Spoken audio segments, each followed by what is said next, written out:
Queria trazer uma palavra, né? Livro de Atos dos Apóstolos, capítulo 2, a partir do 36. O som tá bom, né? Atos 2, 36. Aleluia. NVI, se eu for colocar aí. Acho que está dando microfone. NVI. Atos 2, 36. Vou ler aqui. Portanto, que todo Israel fique certo disso: este Jesus a quem vocês crucificaram, Deus o fez Senhor e Cristo. Quando ouviram isso, ficaram aflitos em seu coração e perguntaram a Pedro e aos outros apóstolos: irmãos, o que faremos? Pedro respondeu: arrependam-se e cada um de vocês seja batizado em nome de Jesus Cristo para o perdão dos seus pecados e receberão o dom do Espírito Santo. Pois a promessa é para vocês, para os seus filhos e para todos os que estão longe, para todos quantos o Senhor, o nosso Deus, chamar. Versículo 40. Com muitas outras palavras os advertia, insistia com eles: salve-se desta geração corrompida. Os que aceitaram a mensagem foram batizados, e naquele dia houve um acréscimo de cerca de 3.000 pessoas. Aleluia! Glória a Deus, que isso aconteça aqui no Arraial. Amém? Uma ministração numa ministração 3.000 pessoas se arrependeram, né? Então eu estava pensando aqui esses dias sobre... Tem uma série que chama Transformações. É uma série antiga que mostra avivamentos em algumas cidades, né? E tem várias cidades lá. E uma coisa, né? Eu assisti alguns, não assisti todos, que é incomum de todo lugar que teve um avivamento, é fato.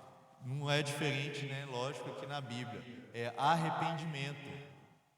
Todos começaram com um grande quebrantamento, ou um pedido de perdão, ou uma reconciliação, ou algo do tipo, né? Alguém se arrependeu, né? O povo se arrependeu e se voltaram para Deus, e ali um grande mover, milagres, curas, o sobrenatural acontecendo, né? Então o arrependimento, ele, né, é a chave. Ele é o grande fundamento. Não só a gente tem às vezes, né, a tendência da carne nossa é de que achar tipo assim, nós arrependemos e pronto, né?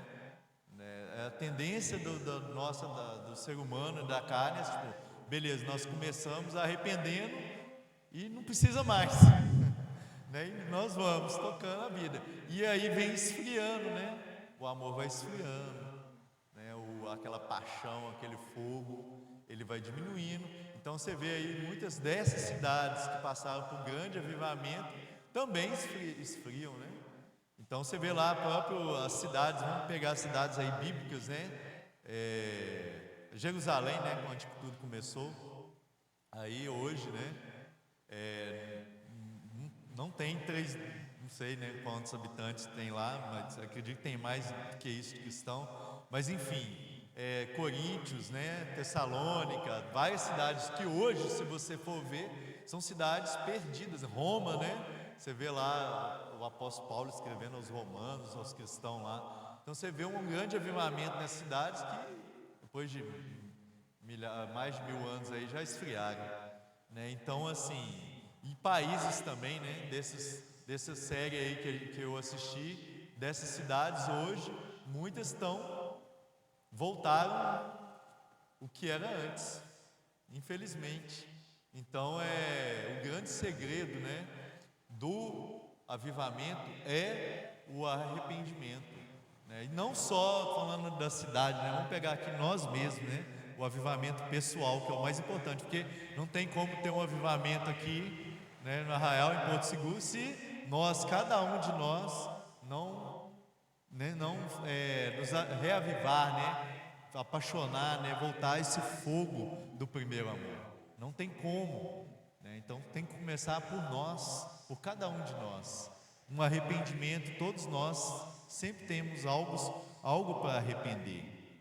Então aqui o apóstolo Pedro, ele começa o ministério dele falando de arrependimento. Ele está lá pregando para todos ali. E se a gente volta aí um pouquinho antes, no início lá no capítulo, no próprio capítulo 2, no versículo 13, né, ele começou a pregar depois que alguns estavam zombando do pessoal cheio do Espírito Santo. E ali ele se levantou, né, falou: não, o pessoal aqui não está bêbado não, o pessoal aqui tá cheio de Deus. Então e ele começa a pregar ali foi a primeira, vamos dizer assim, pregação dele, né? E aí depois que ele fala do pecado, olha, vocês crucificaram o Filho de Deus. Aí o pessoal, né, regalou o olho, veio o entendimento ali, o Espírito Santo trouxe entendimento, e eles falam: meu Deus, então o que nós faremos agora? Nós crucificamos o Filho de Deus.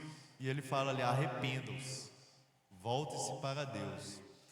Então lá no livro de Hebreus, capítulo 6, Hebreus capítulo 6,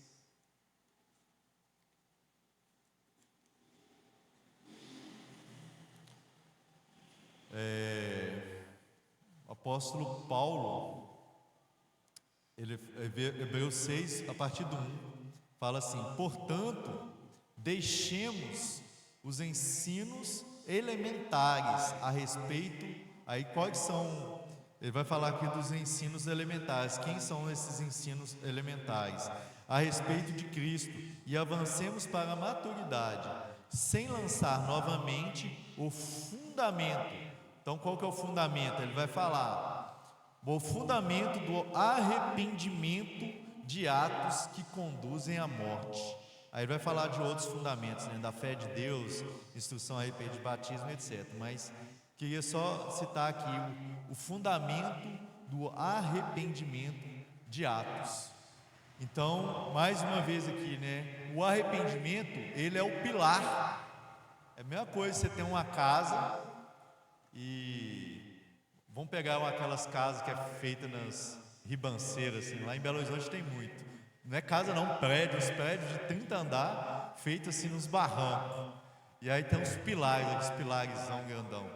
Então assim, o que sustenta, né, aquele prédio lá de 30 andares, às vezes é um pilar ali. Então imagine se esse pilar começa a corroer, né, oxidação ali, tudo, né, descasca ali o cimento e vai corroendo.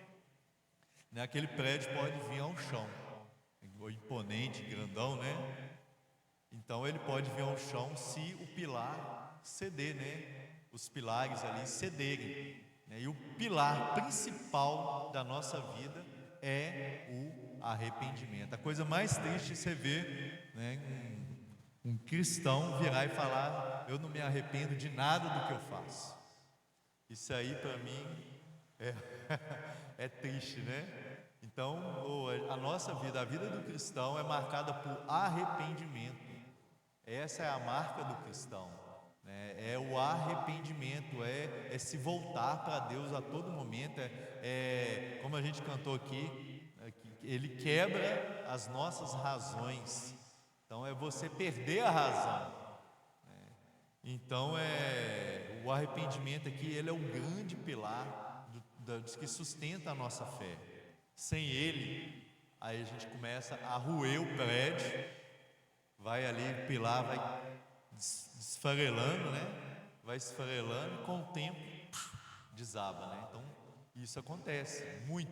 Você vê grandes homens de Deus aí, de fé, caem e não conseguem levantar mais. Então o que faz levantar é o arrependimento. E o grande, né, o nosso maior mestre, né, Jesus, também, qual que foi a primeira pregação de Jesus? O que ele pregou? Qual que foi o primeiro tema da primeira pregação de Jesus? Vamos lá em Mateus capítulo 7. Mateus capítulo 7. Desculpa, Mateus 3. Mateus capítulo 3, versículo 2. Isso, Mateus 3, 2. Não, desculpa. Aqui é João Batista, né? Também, né? Vamos esse mesmo. Mateus capítulo 3, versículo 2. João Batista, né? Que começou a ministrar antes de Jesus. Mateus capítulo 3, versículo 2. Naqueles dias surgiu João Batista, pregando no deserto da Judeia. Ele dizia: arrependam-se, pois o reino dos céus está próximo. Este é aquele que foi anunciado pelo profeta Isaías. Aí falando João Batista. Então, qual que era o tema da ministração de João Batista? Arrependimento. Arrependimento. Então, João Batista é aquele que veio aplainar, né, o caminho, veio passar igual aquela estrada que está, igual quando você vai para Trancoso, né, cheio de buraco, aí passa o trator ali, né, a patrola ali, e deixa lisinho, parece que, ou seja, João Batista é o trator, né, ele veio tratorando ali, né, a raça de vivos pregando, veio tratorando ali para fazer um caminho lisinho para Jesus passar. E o que era esse trator? O que era o tratorando ali, né? A patrola, né? É o arrependimento.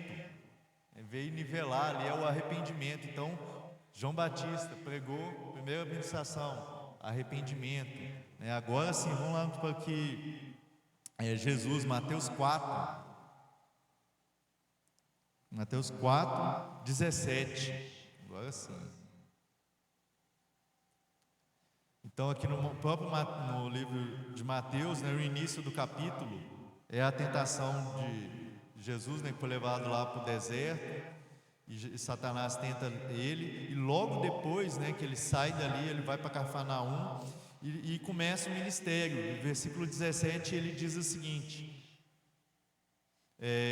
daí em diante, Jesus começou a pregar: arrependam-se, pois o reino dos céus, arrependam-se, pois o reino dos céus está próximo. Então Jesus pregando de novo arrependimento. Então, se a gente vê aqui que o arrependimento, ele é o pilar da nossa fé. Então, todo momento nós temos que nos arrepender, né? Então, temos o arrependimento, ele meio que esse quebrantamento, né? O arrependimento, quando você quebranta e se arrepende ali, ele meio que quebra, né? Ele desmonta, Satanás, ele treme quando isso acontece, né? Então, quando você, né, acontece algo, sei lá, no trânsito, ou, né, que você, às vezes você tem razão, né? Você tem razão, e aí você, de repente, você pede desculpa, ou você se arrepende ali no momento, você se quebranta ali, dá o primeiro passo, ali a pessoa também já fica toda desmontada. Então, quando você se arrepende, você se quebranta ali, o reino das trevas treme. Então, Satanás, ele corre quando ele vê alguém quebrantado e humilhado diante de Deus, e se humilhando. Então Mateus 7, último versículo, passeando aí na Bíblia. Mateus 7, versículo do 1.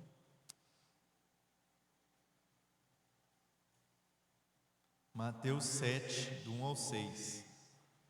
Acostumado a olhar ali, agora tem ali. Não, vou ler do 1 ao 6. Não julguem, já estou terminando, é rápido hoje. Não julguem para que vocês não sejam julgados, pois da mesma forma que julgarem, vocês serão julgados. E a medida que usarem também será usada para medir vocês. Porque você repara no cisco que está no olho do seu irmão e não se dá conta da viga que está em seu próprio olho? Como você pode dizer ao seu irmão: deixe-me tirar o cisco do seu olho, quando há uma viga no seu? Hipócrita, tire primeiro a viga que está no seu olho, e então você verá claramente para tirar o cisco do olho do seu irmão.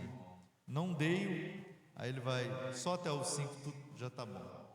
Então aqui por que estou lendo isso aqui? Porque quando a gente tem dificuldade de perdoar, ou de pedir perdão, quando a gente acha que a gente tem razão, quando a gente acha que é melhor, Não, eu não faço isso, olha o fulano. Então a gente julga muito, todo momento. A verdade é essa, nós julgamos muito. Então a gente tende a criar um parâmetro de comparação da outra pessoa com a gente. Talvez a gente realmente não seja nessa área daquela vida, daquela pessoa, nós nos damos bem, mas talvez em outra área a gente está todo avacalhado, todo atrapalhado, Então às vezes você olha para uma pessoa e ela está, sei lá, com dificuldade no casamento, mas nós temos dificuldade em outra área da nossa vida. Às vezes você olha para uma pessoa, aí você fala: olha lá, o fulano no casamento e tal. Ou a pessoa está com dificuldade financeira, aí você fala lá, não sei o que, e você não está, mas você está com dificuldade em outra área. Então isso aqui que Jesus está falando, de tirar a viga do nosso olho. Então quando a gente tem a tendência de achar que nós somos melhores do que os outros, de achar que a gente é melhor do que o outro, mas muitas vezes a gente precisa, que Jesus falou, a gente trazer uma reflexão e a gente entender que nós somos pecadores, que a gente precisa nos arrepender e quebrantar, diante das outras pessoas. Então isso acontece muito no casamento, acontece muito para quem é casado, eu vejo, tenho acompanhado aí, as pessoas se divorciando, e o que eu vejo em comum é que a pessoa, o casal ali, ela começa a olhar mais os defeitos do que as qualidades. Então aí começa a olhar muito defeito do outro, mas também está cheio de defeito.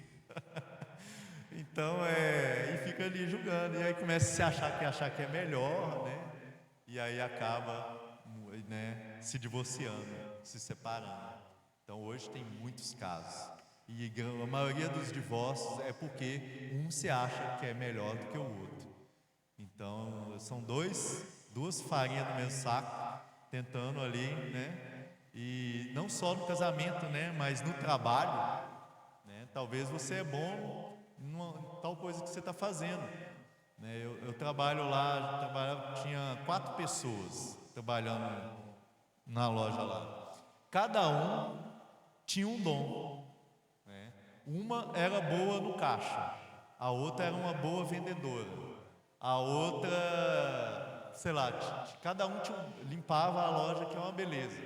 Então cada uma tinha um dom. Aí uma ficava acusando a outra, ela não, entendeu? Então, e cada um tem uma qualidade, e todos nós. Então quando a gente a gente deixa de achar que é melhor do que o outro, a gente consegue perdoar mais, a gente consegue quebrantar mais, quando a gente olha para nós mesmos. Amém? Então vamos praticar, Vamos ficar de pé, ou nos ajoelhar. Queria chamar o pastor Gedson para ele orar, para a gente